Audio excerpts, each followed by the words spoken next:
Adamastor.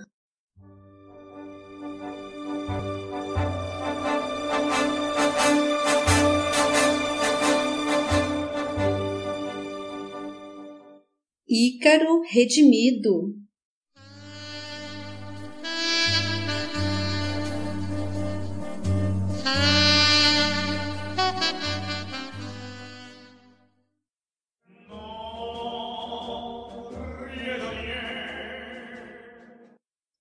Capítulo 30.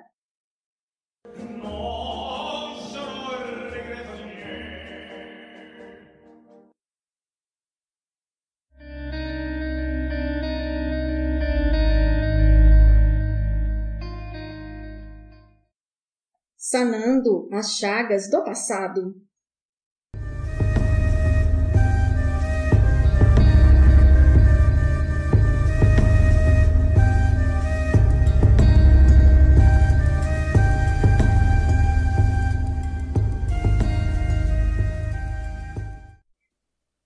Como Alberto emudecia-se envergonhado diante da realidade, Heitor agregou: ante o espírito ainda imaturo, você se deixou conduzir pelas dores da mágoa. Refratário aos insistentes convites à modéstia, ver seu nome destituído do rol de heróis da aviação foi-lhe duro golpe, bem sei.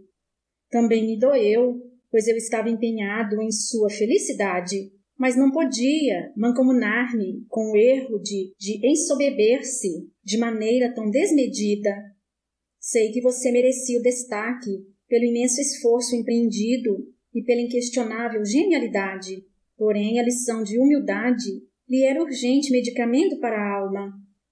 Nossos prepostos orientaram-me para dissuadi-lo do injustificável processo judicial que você intencionava mover contra os irmãos americanos e o comparsa francês, e tratei de fazê-lo logo, pois eles detinham, de fato, o direito à primazia, e, ademais, essas armas não convêm ao espírito cristão. Jesus não nos indicou como grave erro pretender sobrepujar os irmãos da jornada, recomendando-nos como justa a posição de servo e menor de todos? Sua insistência em sobrepor-se-lhes fê-lo acometer-se de séria lesão emocional, arremetendo-o à dolorosa depressão, como muito bem já identificaram os companheiros que o assistem. Adentremos novamente um pouco nos desconhecidos bastidores da questão, a fim de esclarecer os fatos sob os olhos da realidade espiritual, embora muito já lhe tenha sido revelado. Os irmãos White são os mesmos Joseph e Etienne Montgolfier, os franceses pioneiros da aeroestação, porém não os inventores do balão, como já vimos. Renasceram na América empenhados na continuidade de suas tarefas e participaram juntos com você do mesmo esforço de equipe. Como todos que compunham o quadro de trabalhos, compreendiam perfeitamente que o intento inventivo, na verdade, não lhes pertencia, e vendo ainda que os espíritos nobres trabalhavam pelo bem comum, renunciando às perigosas vaidades do destaque pessoal, não se importavam com quem de fato iria merecer a glória da primazia. Isso não interessava ninguém, enderecidos que se achavam pelos enlevos espirituais que os moviam. Leonardo da Vinci é quem detinha os verdadeiros méritos.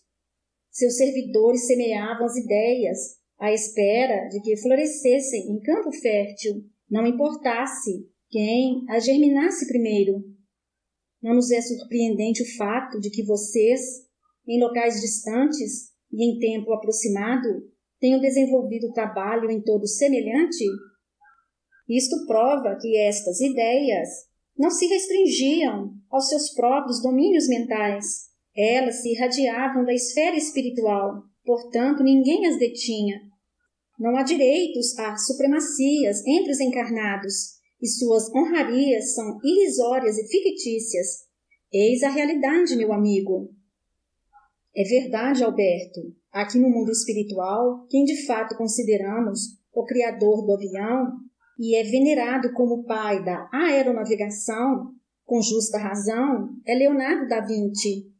Como muito bem nos esclareceu Heitor, ele abdicou do próprio nome, cedendo as glórias aos inventores da Terra, fato meritório de nossa admiração e que caracteriza os grandes espíritos. Apressei-me a reforçar as alegações do mentor, convencendo-o da realidade dos novos fatos que entreteciam sua história. Com a intenção de convencer o amigo de seus equívocos, persuadindo-o a abandonar definitivamente a contenda, Heitor revelou ainda. Ademais, convém ainda relembrar que, ao envergar a personalidade de Zenon, você se gabou em demasia do título de inventor do canhão, desfrutando doentia arrogância do afamado epiteto, que lhe conferiu destacada posição no mundo espiritual inferior, permitindo-lhe decisiva atuação na manutenção das guerras. Nutrindo-se por tanto tempo de tão perigosa elação, explorando o malfadado atributo no exercício da crueldade, você terminou por compreender os males que ele lhe causara ao despertar para as realidades do espírito. Diante do fracasso da renúncia sacerdotal e temendo novos danos à consciência eterna, antes de reencarnar, você solicitou com instância dos prepostos que o orientavam a destituição das glórias do invento do avião, resguardando-o de novas quedas pelo orgulho. No esquecimento da carne, contudo, você não tolerou a experiência letiva, resvalando-se para o despenhadeiro da revolta e do amor próprio ferido, sem que os valores da simplicidade pudessem amparar-lhe a fragorosa derrota no autocídio. Como Alberto se recolhia demisso diante da lembrança que, finalmente, tomava-lhe de assalto a memória, Heitor, comovido, seguiu, desfiando agora, palavras de consolo. Renegue de vez a irrelevante questão, filho. A visão abrangente da realidade que a morte nos proporciona capacita-nos a entender as aberrações que praticamos na vida em defesa de nosso orgulho. Nosso personalismo exclusivista nos estimula a inúteis contendas e nossos países na crosta despendem esforços improfícuos na imposição de hegemonias excitantes de perigosos chauvinismos que tantos males têm causado à humanidade. Abandonemos definitivamente tais errôneos propósitos.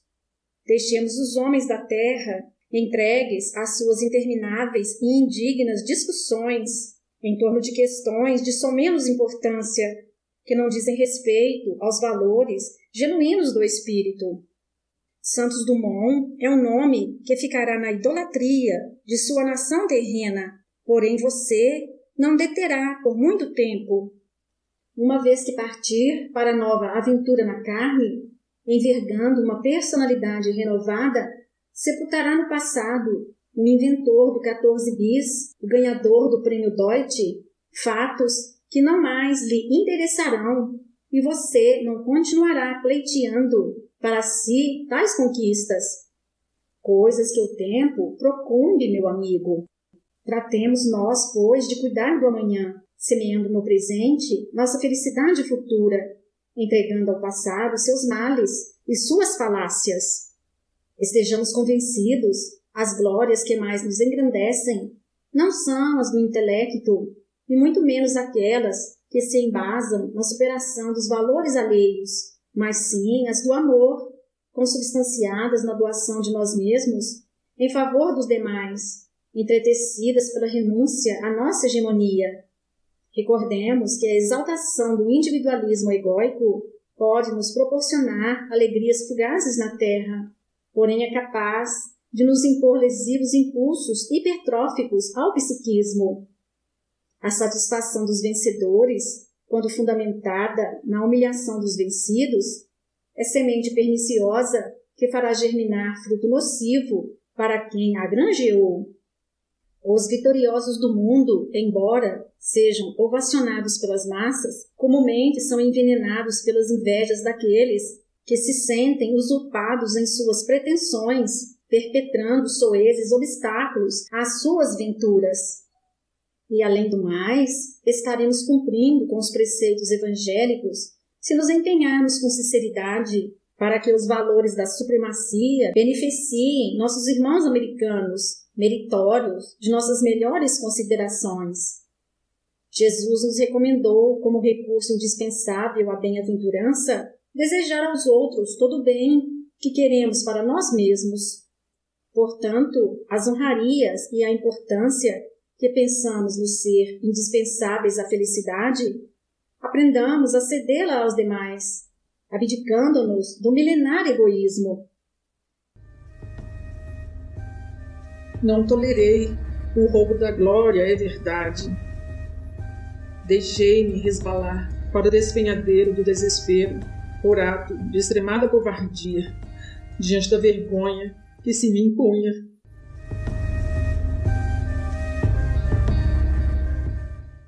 Confessava Alberto, entre lágrimas, de sincero arrependimento. Sim, meu filho, admitir a verdade nos faz bem. Redarguiu Heitor. Você desafiou as alturas e resistiu aos fortes ventos sem esmorecer. Arriscou-se às mais intrépidas aventuras sem titubear, mas sucumbiu ao orgulho ferido. A destituição da primazia lhe foi mais grave do que a queda nos telhados do Trocadero, onde quase morreu. Lembro-me de que, ao lhe fazer companhia nos solitários voos, sentia com você como a vastidão do céu nos fazia insignificantes, suscitando-nos sentimentos de providencial humildade. Permutávamos impressões mudas, porém clamorosas, embevecidos diante do majestoso palco de suas aventuras. Não havia como renegar os sentimentos de lealdade aos imperativos do espírito que nos irmanavam. Naqueles páramos solitários, era fácil dialogar com você, pois você julgava estar confabulando consigo mesmo. As promessas de renúncia ao personalismo eram as mais sinceras possíveis. Você se comprometia a não aurir benefícios com aquelas surpreendentes máquinas, na certeza absoluta de que não lhe pertenciam. De fato, um grande desprendimento dos valores monetários lhe embasou a carreira de inventos, mas você não pôde ceder aos convites da idolatria que as pompas humanas lhe ofertavam. E nossas digressões não foram o bastante para demovê-lo dos engodos da jactância. Ao experimentar as glórias do mundo, não mais quis se desvencilhar delas. Olvidava que os inusitados feitos já conquistados e morredouros na memória dos povos eram por demais surpreendentes e impossíveis a um homem comum de realizar, suficientes o bastante para imortalizá-lo na galeria dos grandes heróis da humanidade e satisfazer-lhe as vaidades. Porém, você não se deu por contente, lastimavelmente. A conquista da dirigibilidade, que selou de modo convincente a possibilidade do voo motorizado e a primazia do aeroplano autopropelido, foram conquistas suas de inquestionável mérito. E que imenso sucesso foi o Demoiselle. Nele você realmente se esmerou, copiando com perfeição o modelo que os amigos espirituais lhe ditavam durante o sono físico, com reduzidas necessidades de reajustes posteriores. Todas as futuras construções da aviação se basearam em suas linhas mestras, mas não lhe bastaram a alma sedenta de eloquentes notoriedades que o convencessem dos valores divinos de que não se julgava possuidor. O espírito feito de substância sagrada e herdeiro da ventura eterna desejaria viver na felicidade plena das realizações gloriosas, imune a toda e qualquer frustração ou fracasso. Por isso, aqueles que experimentam os louros das vitórias não se conformam em descer do pedestal de ilusões em que se comprazem, sofrendo de modo desmedido qualquer imposição de nivelar-se ao plano comum dos homens. Qual Ícaro, com as asas abrasadas pelas luzes da altivez, você se precipitou nos abismos da ignominia.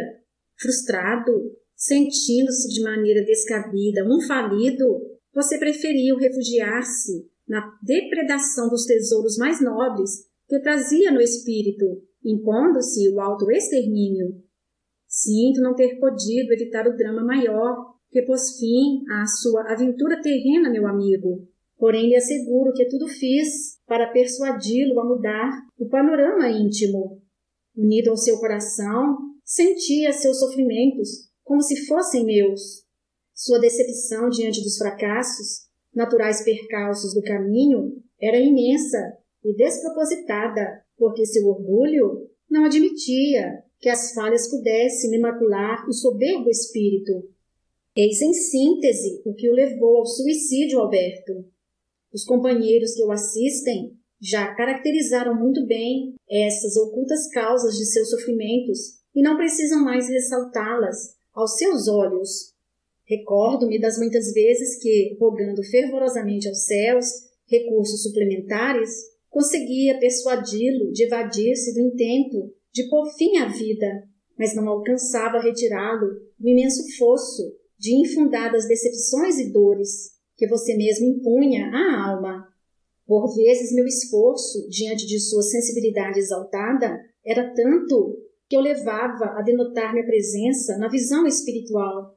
Contudo, você me identificava como o antigo algoz do passado, o assassino cruel, suscitando-lhe infundados temores e a ilusão de estar sendo perseguido por inimigo invisível, deixando-o à mercê de julgamentos errôneos por parte dos encarnados que passaram a considerá-lo com a razão comprometida. Pobre de mim, não conseguia sentir suas boas intenções em minhas desalinhadas percepções. Considerou Alberto ainda constrito. Hoje sei que somente podia divisar o ódio e o temor tomava conta de minhas emoções.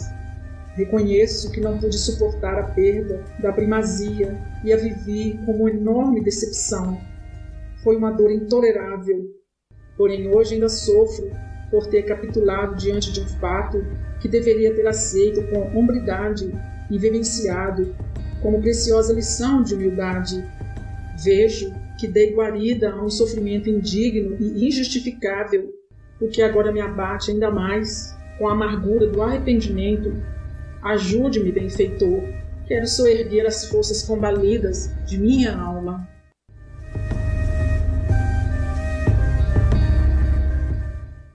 Não se intimide diante da queda, prosseguiu Heitor com invulgar sabedoria. Todos nós, sem exceção, subimos e descemos ao longo da linha da evolução, pois, na verdade, somos almas em reconstrução na jornada evolutiva, em busca dos valores divinos que desbaratamos. Neste encalce, a cada incursão na carne, conseguimos uma ínfima parcela de sucesso, pois a ignorância ainda viceja, soberana, menoscabando nossas melhores intenções. Por isso, nossa romagem terrena se compõe de pequenos êxitos e grandes fracassos, até que os recursos empreitados pelo socorro divino nos permitam a inversão de tal realidade.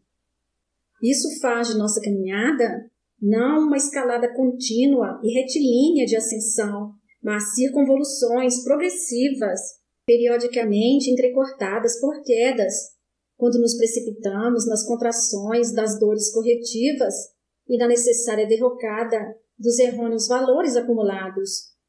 Em seu conjunto, contudo, o ganho ascensional termina por predominar sobre os declínios e conseguimos progredir sempre.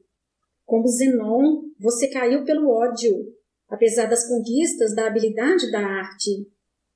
Na pessoa de Bartolomeu, pelo sexo desvirtuado, a despeito dos ganhos no campo da erudição e do conhecimento, e como Alberto sucumbiu pela vaidade excessiva, embora tenha adquirido patrimônio excedente de inteligência. Em nosso plano, costumamos chamar estas quedas de mal de Íbris, em referência ao herói que, na tragédia grega, cai pelo orgulho e arrogância excessivos, mal a que todos estamos ainda sujeitos na vida, e que se cura facilmente com a imposição da modéstia, da aceitação de nossas limitações e, sobretudo, da valorização do outro em detrimento de nossas vaidades. Destarte, é forçoso ainda considerarmos que todos os artífices do voo humano, na realidade, fracassaram no campo moral a despeito do grande sucesso tecnológico. Você, pela intolerância à primazia subtraída, e os Wright, pela ganância excessiva. Estes, interessados em auferir proventos com o invento, esconderam-no, aguardando que o aparelho se tornasse viável e aparecessem interessados em comprar-lhes a patente. Enquanto isso, você fazia questão de tudo revelar aos interesses do mundo, pois tinha pressa em saldar seus débitos com o progresso. Você já era rico bastante e buscava somente a exaltação de seu personalismo, a fim de compensar as ocultas deficiências no campo da sexualidade frustrada. Por isso, nada vendia e tudo cedia com aparente desinteresse. Você pecou pela vaidade, aqueles erraram pela cobiça.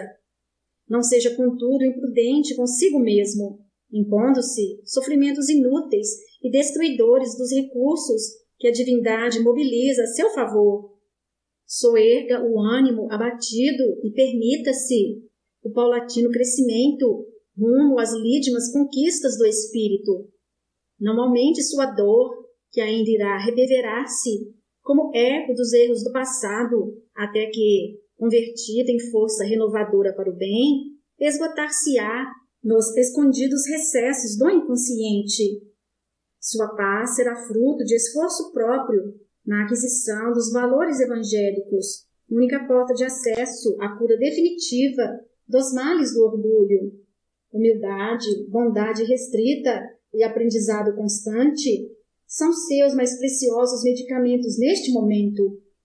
Não aguarde por recursos milagrosos que não podemos ministrar-lhe, mas faça sua parte, espargindo sementes de esperança e renovando o otimismo.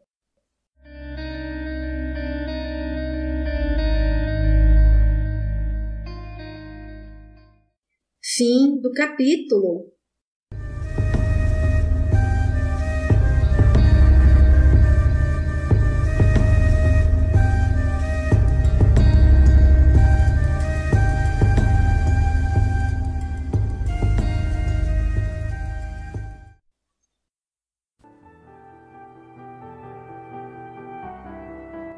E ele lhes propôs esta parábola, dizendo: Que homem dentre vós, tendo 100 ovelhas e perdendo uma delas, não deixa no deserto as 99 e vai após a perdida, até que venha a achá-la?